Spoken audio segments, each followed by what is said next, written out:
Martin Allen, yeah, a shot, not one he would be proud of. Nevertheless, it just shows you can't be complacent in the defence back here as far as Forest are concerned. Just that little bit of indecision whether you're going to do one thing or the other, and at this sort of level, you know, these things get punished. Fortunately for Forest, not this time. Yes, if either central defensive partnership was to get careless, there's no real cover on. We're not playing sweepers here today. This is Roy Keane to Gary Charles. Trying to find Crosby, but it's a bit tight.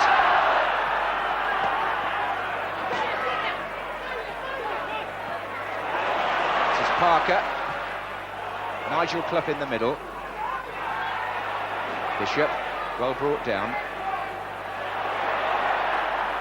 He was kicked at really there by Lee Glover. Free kick. Keith Hackett says keep the feet down.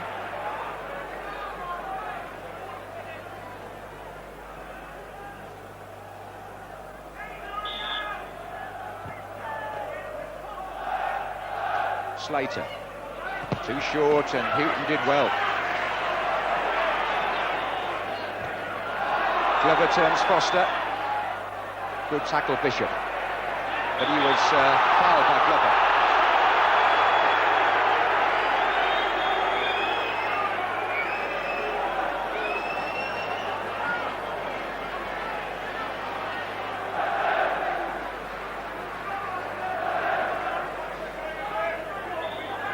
Keith Hackett, who's handled all the big occasions.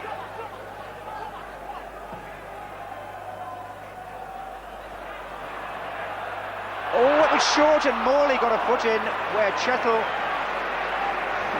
really wasn't too certain. He didn't put enough weight on the pass, and Morley had the sight of goal for a moment there. And he jabbed it into the body of Crossley. Now it's Nigel Clough for Forest, out to Ian Wone. Keane. Both Keanes involved, actually. Kevin darting in to prevent Roy from finding a way through. Steve Chettle would have been a relieved man there. That back pass towards Crossley was under hit.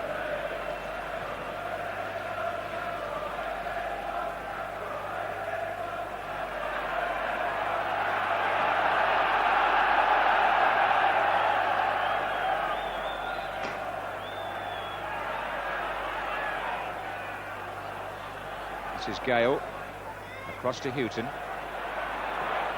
Wide for Slater. He's got a personal battle here against Gary Charles, as Slater, in the same way that Houghton here has got one against Crosby. Bishop, good turn. Allen. In goes Walker, strong tackle. Glover's there. Allen's also a good tackler, wins it back. Morley.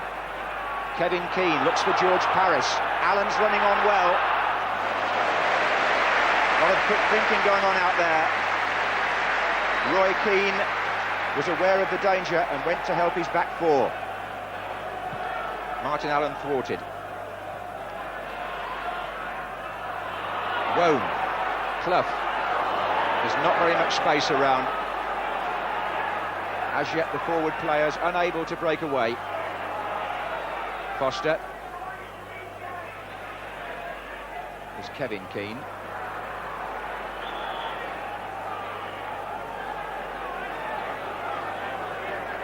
Keith Hackett was allowing Kevin Keane to get back on the pitch before Stuart Pearce took the throw. Here's Nigel Clough. 25 minutes gone at Villa Park, and nothing between First Division Nottingham Forest and Second Division West Ham.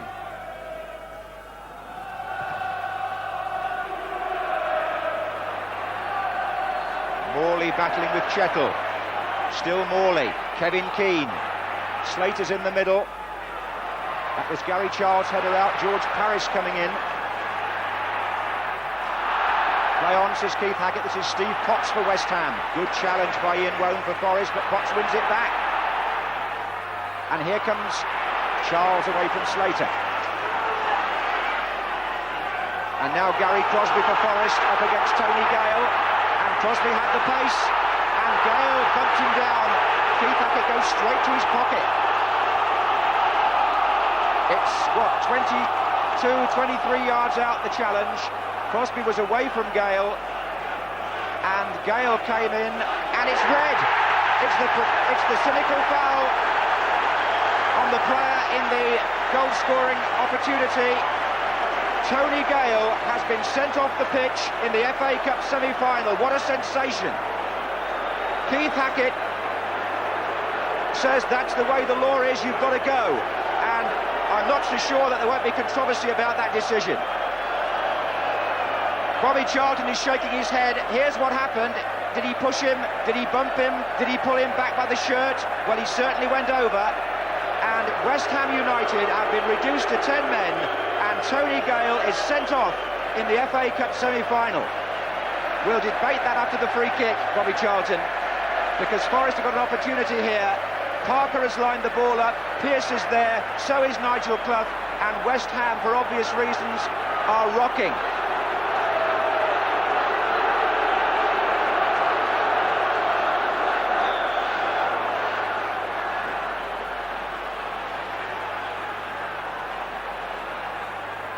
And it's Nigel Clough into the wall.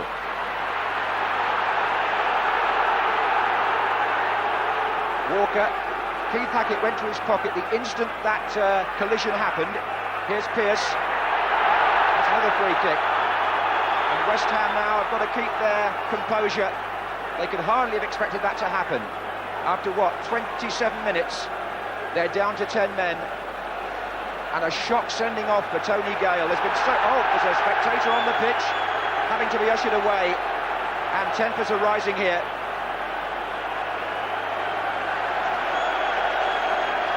We'll have to stay with the play, though. It's Pearce. It's Chettle, and now it's Foster. Who goes and plays in central defence? Perhaps Steve Potts to go back there where Gale was. We'll see what the reorganisation means to West Ham. Here's Slater on the break.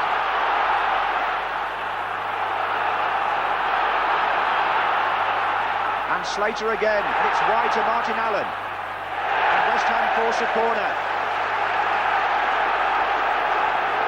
Well, talk about up against it. They're going to have to play nearly three-quarters of this FA Cup semi-final, a man short. And with teams like Nottingham Forest and West Ham, I think the last thing we expected today was a sending off.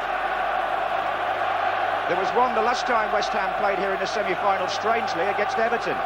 Brian Kidd was ordered off that day for something rather more violent, I remember. There was a bit of fisticuffs that day.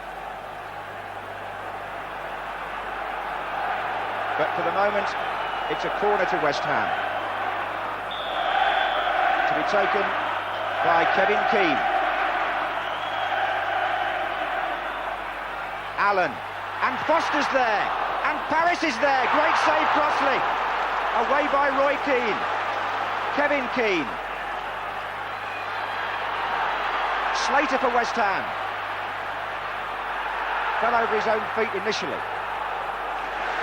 And George Parrish hit one there that looked to be on its way. But on their way now, Forest with Parker. Crosby. And it's Gary Parker. Keane goes to the right. West Ham funnel back.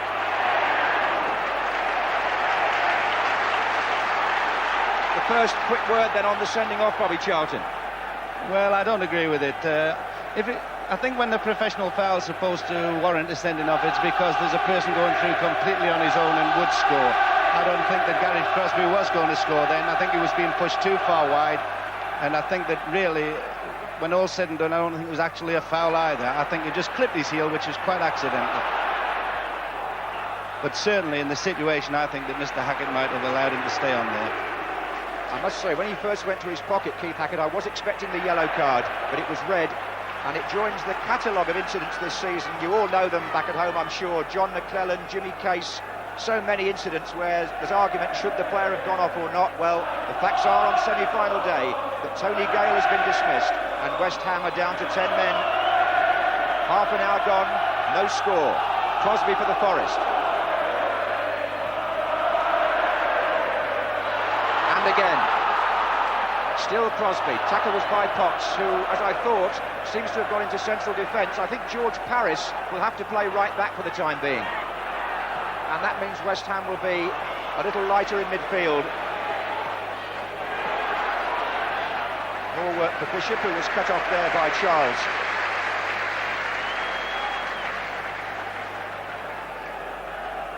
Here's what happened. Gary Crosby is the Forest player. There's an arm, there's a push, there's certainly contact.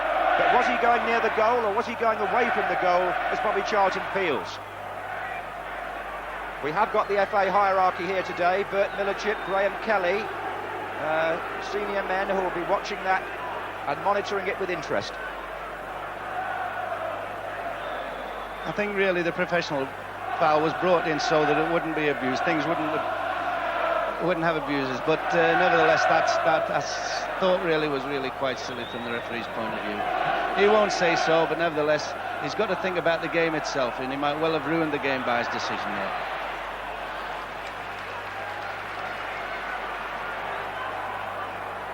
Well, it's been said in the past, I suppose, that matches are sometimes partially spoiled by sendings off. One remembers the Holland-West Germany game in the World Cup, but at the same time, if the referee feels that's the law, then he does what he thinks fit. He can't subscribe to the entertainment angle all the time. Here's Walker. I suppose an FA Cup semi-final should be refereed like any other game. But certainly there will be a lot of debate, and I think a lot of people may feel the way that Bobby Charlton does. We shall see. Paris. It's certainly the point of debate so far in the first 35 minutes, because there haven't been too many shots on goal.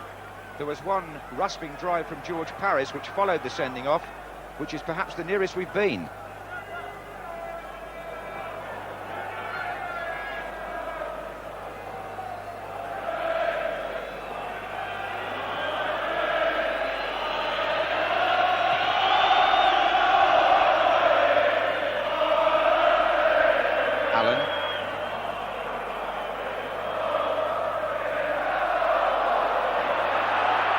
Slater's so nimble. Well, Roy Keane seemed to bring him down, but play goes on. This is Nigel Clough, and Roy Keane now in the attack for Forest.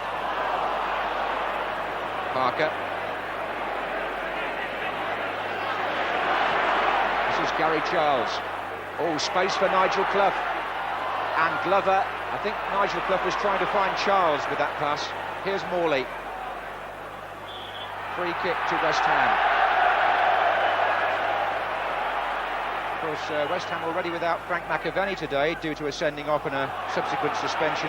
Here's Chris Hughton.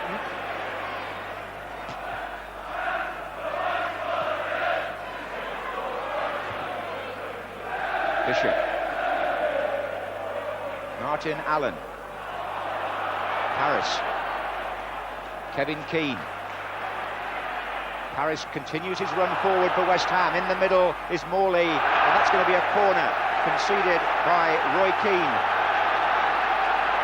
And Colin Foster will make his way up from the back, but no Tony Gale to go with him now.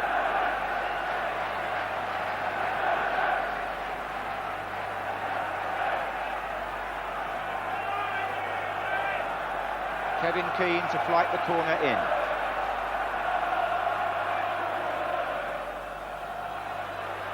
That was Foster, and Crossley comes to meet Trevor Morley, and the referee says that's a foul.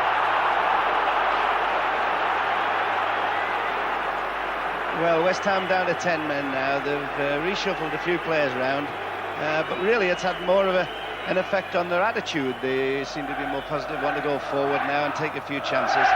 Of course, the longer the game goes on, you know, the more that they will feel this. Still, you see Des Walker in the middle of the field. He's gesticulating with Stuart Pearce over something. They're obviously not satisfied with the way they're performing at the back, especially against 10 men.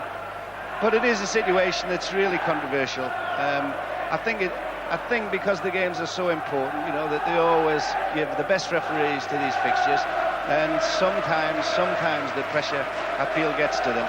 I know what you say, John, when you say that it's not a case of the referee having to use his common sense. He has to apply the rules as he's given them. Nevertheless, I think that unless it's an out-and-out direct shot at goal or a chance that's being stopped by an unquestioned foul, then I think that they really should look to favour the defender. I think that the player, Gary Crosby, was running away. It was on his left-hand side of the field. That's not for the referee to know, but nevertheless, he was running into a position where it was less likely that he was going to score. And he's made the decision anyway. I have to stick with it. West Ham have to deal with it. They certainly do. Oh, Des Walker making an unusual mistake. This is Slater up against Charles. The England defender sold himself there in a way he very rarely does. Anyway, got away with it for the time being. Here's Morley. Slater back to Bishop. Difficult ball for Houghton. He did well enough though. Trying to get Morley in behind Charles. Free kick. Threatening position now for West Ham. If they can get the delivery right from here, there could be fireworks.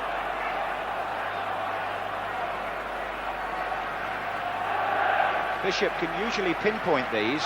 He's got Morley, Allen and Foster to aim at. Foster's saying, give it some air. Not enough, it seems. Keane to Paris. And there's Gary Parker. Now this could be a break for Forest if it's played right. They've got Wone, Glover and Clough up. This is Wone. Two more coming the other way now. 7 in the attack. This is Parker. Stuart Pearce steams down the left. Corner given. It's Kevin Keane and Potts who went to meet him. And now it's the turn of Steve Chettle to go forward for Nottingham Forest. Lee Glover and Nigel Clough taking up positions inside the 6-yard box. Keane is there too. Too high for Chettle, cleared by Foster.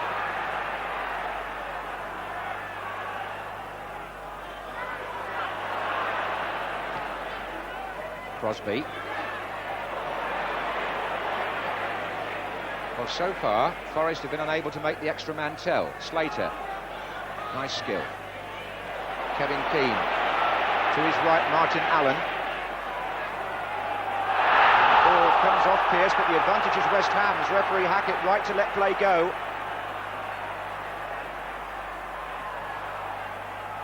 Keane to Paris.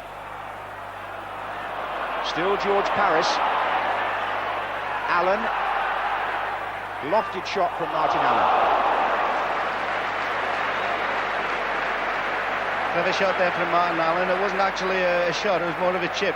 I think he expected the goalkeeper to come out and out of the angle and leave his goal unattended. Just overhit it. For anybody who's joined the match late, we've had one sensation here at Villa Park, and I think that word can be used for what happened. Tony Gale sent off after 25 minutes for the cynical offence when a player was going towards goal. We'll, or certainly past the last defender, let's put it that way for the time being. Here's Crosby. Roy Keane.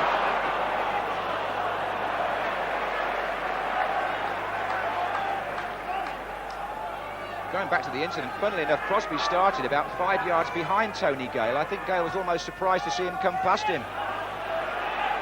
Here's Slater. Kevin Keane. Walker on Slater.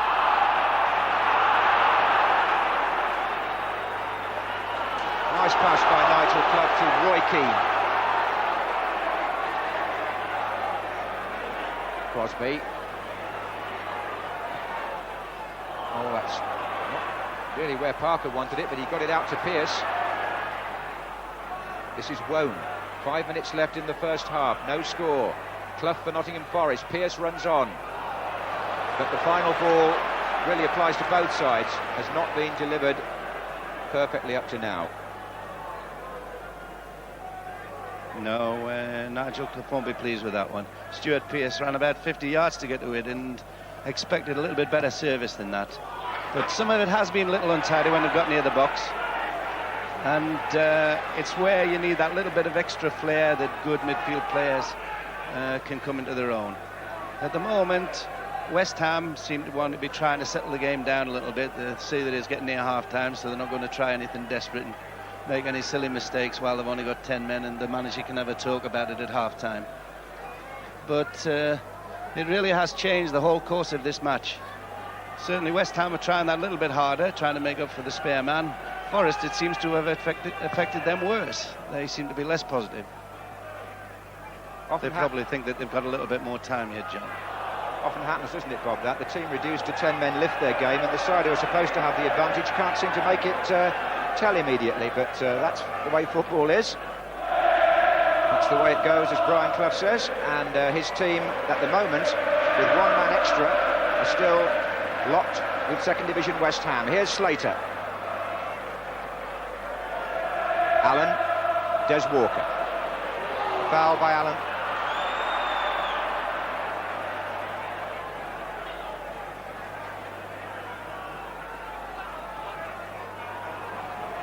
This is Charles. And Roy Keane.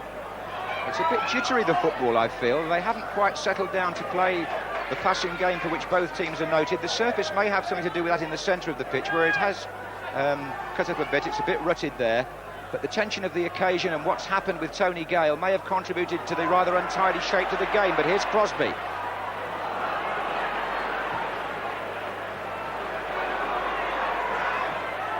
And Morley gets the ball inside to Slater, supporting him Allen here. Kevin Keane out to the right. And Paris certainly found the pitch difficult there.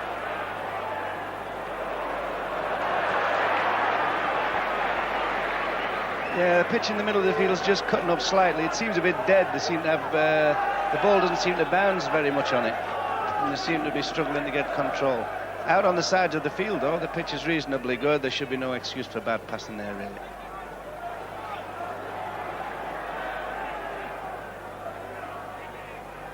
Roy Keane. Given away by Forest. This is Slater for West Ham, but they're short of numbers up there. Forest have got an extra man, of course. Here's Nigel Clough. Crosby.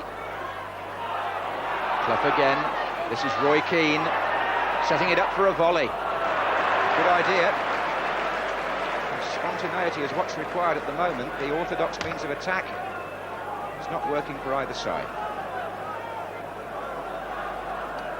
Roy Keane, young lad from Southern Ireland, just broken into the first division this year, and he's had a tremendous impact already. Actually, I find he's the most effective player that Forest have at the moment, both defensively and offensively. I also feel that possibly if they are going to score, he's one of the most likely. Very young, fresh, eager, enthusiastic young player. Yes, he got the winner in the 6th round at Norwich and has had quite an impact this season.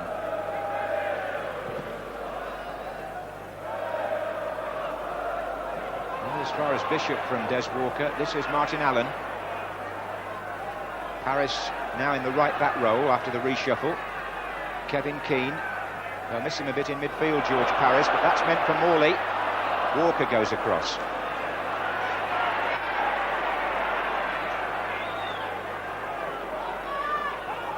Nigel Clough.